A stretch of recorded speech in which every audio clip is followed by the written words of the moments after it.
Chapitre 2. Le docteur en pantoufles. L'inspecteur Leroy, qui avait 25 ans, ressemblait davantage à ce que l'on appelle un jeune homme bien élevé qu'à un inspecteur de police. Il sortait de l'école. C'était sa première affaire et depuis quelques instants il observait Maigret d'un air désolé, essayait d'attirer discrètement son attention. Il finit par lui souffler en rougissant. « Excusez-moi, commissaire, mais les empreintes !» Il dut penser que son chef était de la vieille école et ignorait la valeur des investigations scientifiques, car Maigret, tout en tirant une bouffée de sa pipe, laissa tomber. « Si vous voulez !» On ne vit plus l'inspecteur Leroy, qui porta avec précaution la bouteille et les verres dans sa chambre et passa la soirée à confectionner un emballage modèle dont il avait le schéma en poche, étudié pour faire voyager les objets sans effacer les empreintes. Maigret s'était assis dans un coin du café. Le patron, en blouse blanche et bonnet de cuisinier, regardait sa maison du même œil que si elle eût été dévastée par un cyclone. Le pharmacien avait parlé.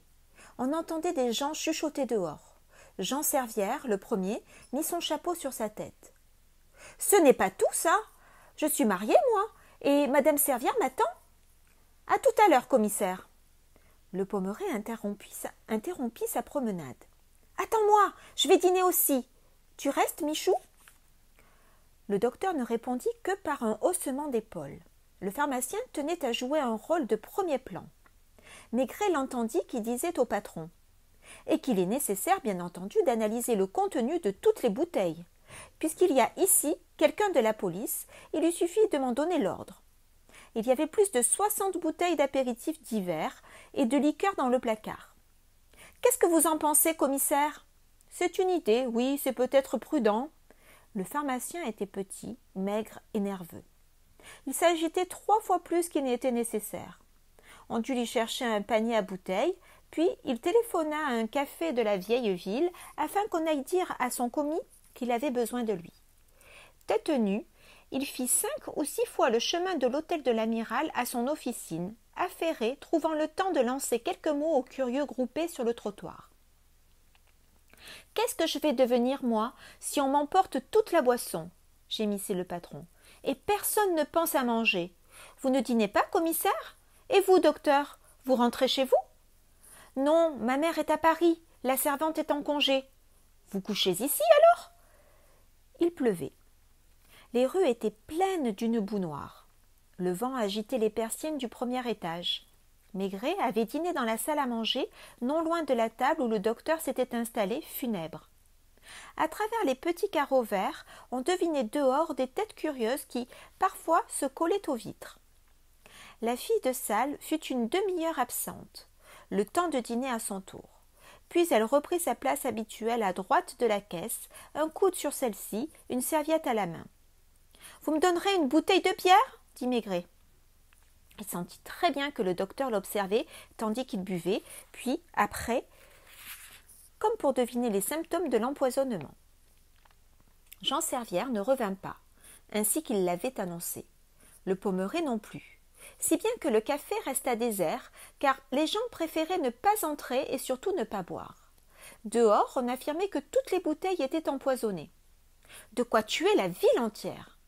Le maire, de sa villa des Sables Blancs, téléphona pour savoir au juste ce qui se passait. Puis ce fut le morne silence. Le docteur Michou, dans un coin, feuilletait des journaux sans les lire. La fille de salle ne bougeait pas. Maigret fumait, placide, et de temps en temps le patron venait s'assurer d'un coup d'œil qu'il n'y avait pas de nouveau drame. On entendait l'horloge de la vieille ville sonner les heures et les demie. Les piétinements et les conciliabules cessèrent sur le trottoir, et il n'y eut plus que la plainte monotone du vent, la pluie qui battait les vitres. « Vous dormez ici ?» demanda Maigret au docteur. Le silence était tel que le seul fait de parler à haute voix jeta un trouble. « Oui, cela m'arrive quelquefois. Je vis avec ma mère à 3 kilomètres de la ville. Une villa énorme. Ma mère est allée passer quelques jours à Paris et la domestique m'a demandé congé pour assister au mariage de son frère. » Il se leva, hésita, dit assez vite « Bonsoir !» et il disparut dans l'escalier.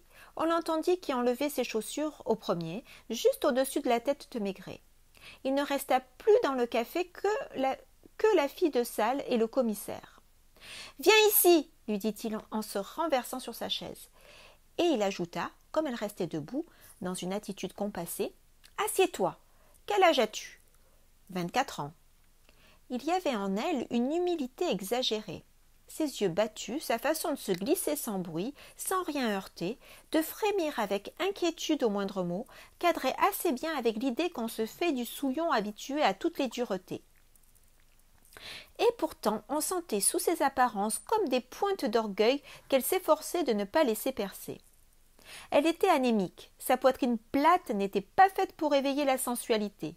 Néanmoins, elle attirait par ce qu'il y avait de trouble en elle, de découragé, de maladif. « Que faisais-tu avant de travailler ici ?»« Je suis orpheline. Mon père et mon frère ont péri en mer sur le Dundee 3 Mages.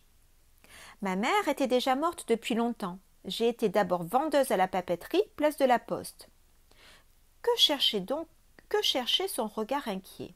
« Tu as un amant ?» Elle détourna la tête sans rien dire, et Maigret, les yeux rivés à son visage, fuma plus lentement, but une gorgée de bière. « Il y a bien des clients qui doivent te faire la cour. Ceux qui étaient tout à l'heure ici sont des habitués. Ils viennent chaque soir. Ils aiment les belles filles. Allons, lequel d'entre eux ?» Plus pâle, elle articula avec une moue de lassitude. « Surtout le docteur. »« Tu es sa maîtresse ?» Elle le regarda avec des velléités de confiance. « Il en a d'autres. Quelquefois moi, quand ça lui prend. Il couche ici.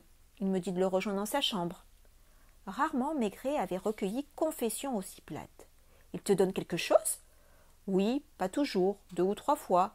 Quand c'est mon jour de sortie, il m'a fait aller chez lui. Encore avant-hier.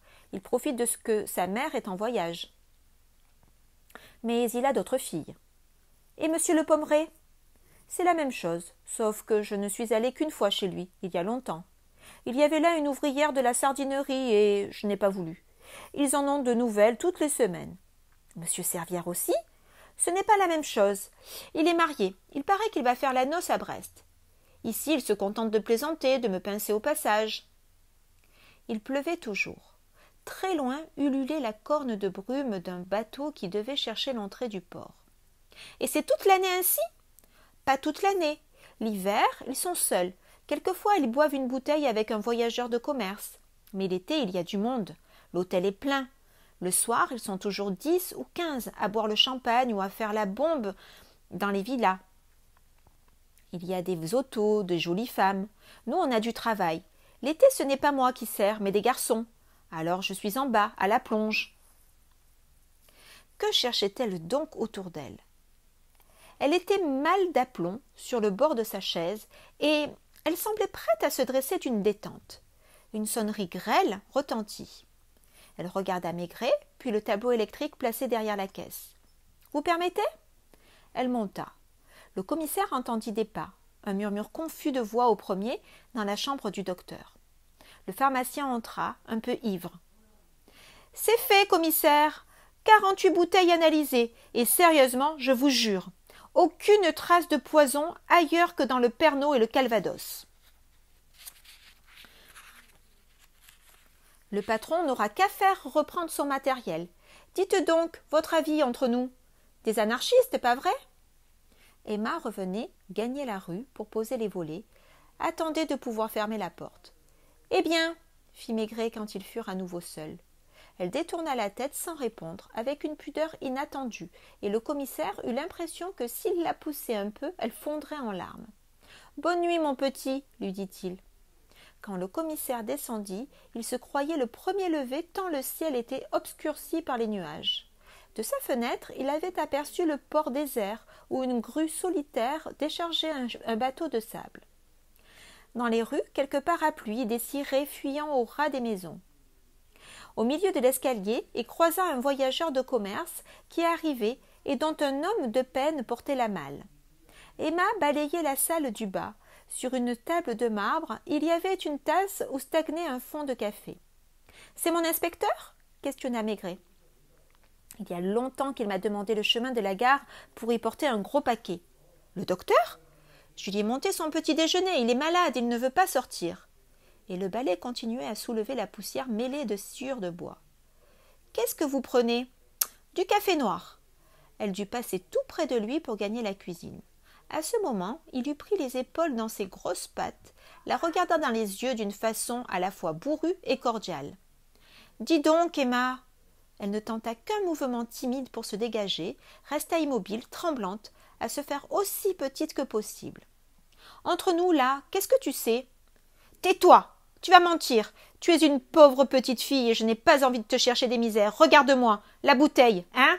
Parle maintenant. »« Je vous jure. » »« Pas la peine de jurer. »« Ce n'est pas moi. »« Je le sais bien, parbleu, que ce n'est pas toi, mais qui est-ce » Les paupières se gonflèrent tout d'un coup. Des larmes jaillirent. La lèvre inférieure se souleva spasmodiquement, et la fille de salle, ainsi, était tellement émouvante que Maigret cessa de la tenir. « Le docteur, cette nuit ?»«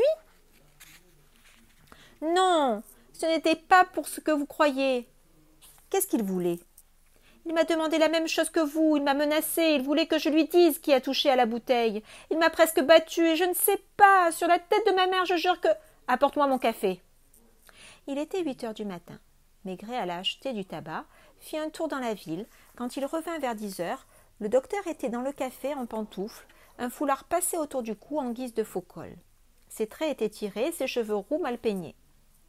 « Vous n'avez pas l'air d'être dans votre assiette. Je suis malade.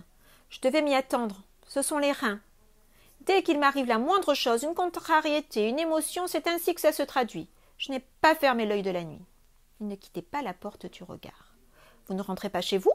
Il n'y a personne. Je suis mieux soigné ici. » Il avait fait chercher tous les journaux du matin qui étaient sur sa table. « Vous n'avez pas vu mes amis ? Servière, le Pommeret ? C'est drôle qu'il ne soit pas venu aux nouvelles. »« Bah, sans doute dorme-t-il toujours, soupira Maigret.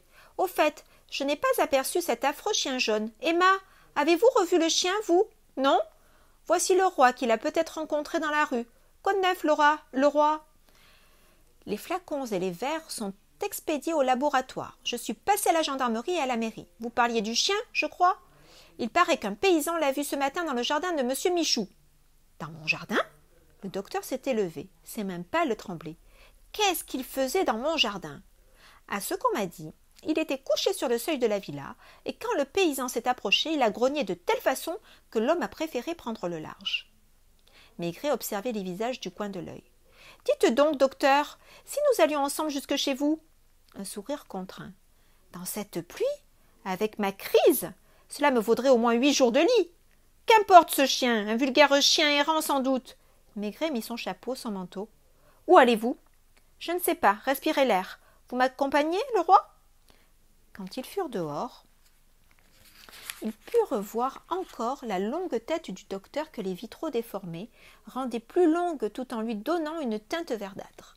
« Où allons-nous » questionna l'inspecteur.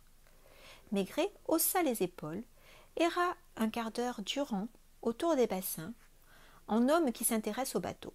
Arrivé près de la jetée, il tourna à droite, prit un chemin qu'un écriteau désignait comme la route des sables blancs. Si on avait analysé les cendres de cigarettes trouvées dans le corridor de la maison vide, commença le roi après un tout sautement. Que pensez-vous d'Emma ? Interrompit Maigret.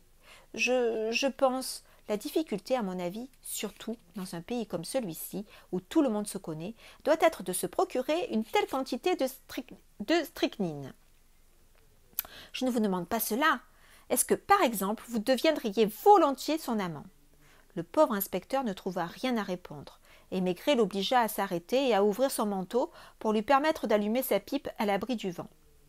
La plage des Sables Blancs, bordée de quelques villas, et entre autres d'une somptueuse demeure méritant le nom de château et appartenant au maire de la ville, s'étire entre 2 pointes rocheuses à 3 kilomètres de Concarneau.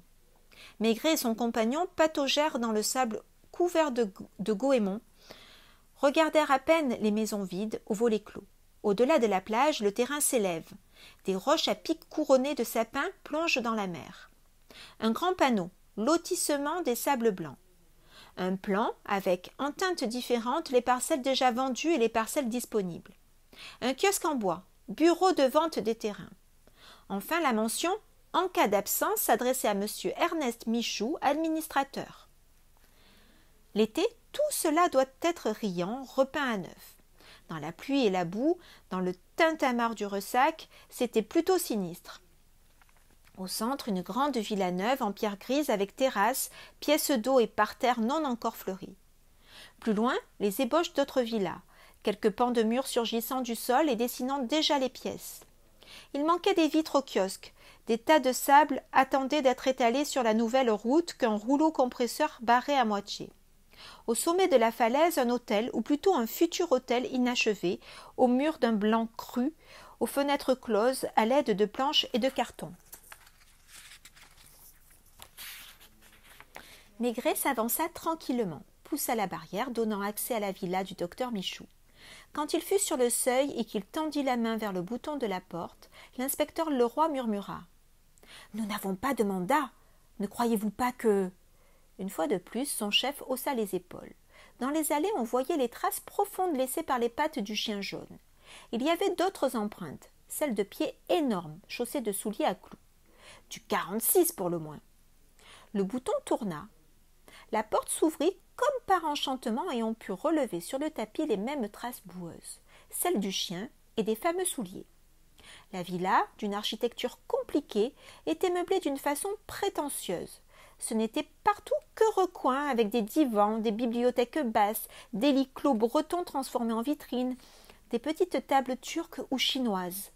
Beaucoup de tapis, de tentures. La volonté manifeste de réaliser avec de vieilles choses un ensemble rustico-moderne. Quelques paysages bretons, des nus signés et dédicacés au bon ami Michou, voire à l'ami des artistes. Le commissaire regardait ce bric-à-brac d'un air grognon, tandis que l'inspecteur Leroy n'était pas sans se laisser impressionner par cette fausse distinction. Et Maigret ouvrait les portes, jetait un coup d'œil dans les chambres. Certaines n'étaient pas meublées, le plâtre des murs était à peine sec. Il finit par pousser une porte du pied et il eut un murmure de satisfaction en apercevant la cuisine. Sur la table de bois blanc, il y avait 2 bouteilles à Bordeaux vides. Une dizaine de boîtes de conserve avaient été ouvertes grossièrement avec un couteau quelconque. La table était sale, graisseuse. On avait mangé à même les boîtes, des harengs au vin blanc, du cassoulet froid, des cèpes et des abricots. Le sol était maculé. Il y traînait des restes de viande. Une bouteille de fine champagne était cassée et l'odeur d'alcool se mêlait à celle des aliments. Maigret regarda son compagnon avec un drôle de sourire. « Vous croyez, Leroy, que c'est le docteur qui a fait ce repas de cochon ?» Et comme l'autre, sidéré, ne répondait pas, « Sa maman non plus, je l'espère, ni même la domestique. Tenez, vous qui aimez les empreintes, ce sont plutôt des croûtes de boue qui dessinent une semelle. Pointure 45 ou 46, et les traces du chien. » Il bourra une nouvelle pipe, prit des allumettes au soufre sur une étagère. « Relevez-moi tout ce qu'il y a à relever ici dedans. Ce n'est pas la besogne qui manque. À tout à l'heure. » Il s'en alla, les 2 mains dans les poches, le col du par-dessus relevé, le long de la plage des sables blancs. Quand il pénétra à l'hôtel de l'amiral, la première personne qu'il aperçut fut, dans son coin, le docteur Michou, toujours en pantoufles, non rasé, son foulard autour du cou. Le Pommeraye, aussi correct que la veille, était assis à côté de lui et les 2 hommes laissèrent avancer le commissaire sans mot dire. Ce fut le docteur qui articula enfin d'une voix mal timbrée. « Vous savez ce qu'on m'annonce ? Servière a disparu. Sa femme est à moitié folle. Il nous a quittés hier au soir. Depuis lors, on ne l'a pas revu. » Maigret eut un haut-le-corps, non pas à cause de ce qu'on lui disait, mais parce qu'il venait d'apercevoir le chien jaune couché au pied d'Emma.